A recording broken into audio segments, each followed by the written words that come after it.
So my colleague Barbara Pro presented the updated data from the PRIMO study.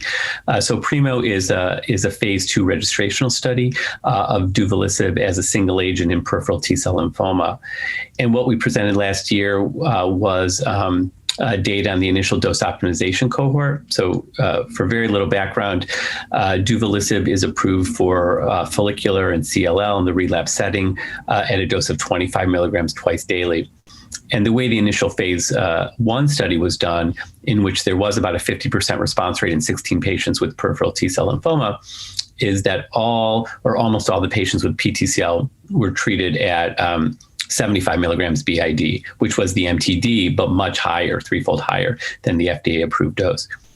So in going into the design of this study, we had an FDA-approved dose at 25 BID, but really all the data in PTCL, with the exception of a small IST that we had been working on, was really at 75 milligrams twice daily. So the initial cohort was trying to look at whether there was a optimal dose for T-cell lymphoma.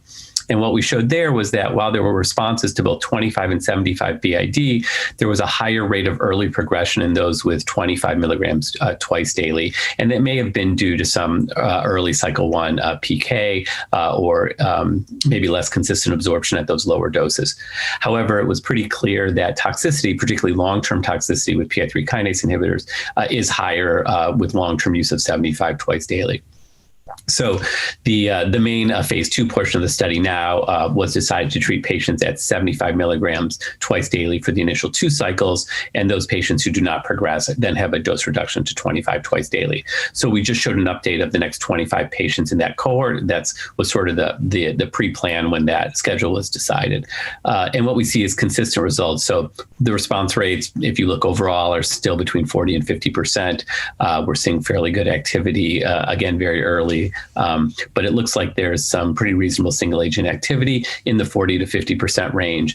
And that study will go on to completion, and then we'll both have an overall response for that data set, some more duration and time to endpoints, as well as some further clarity on whether the 75 strategy, then dose reducing to 25, both is able to maintain response and minimize some of the toxicities. And that's the theory, but we just don't have that data yet to show.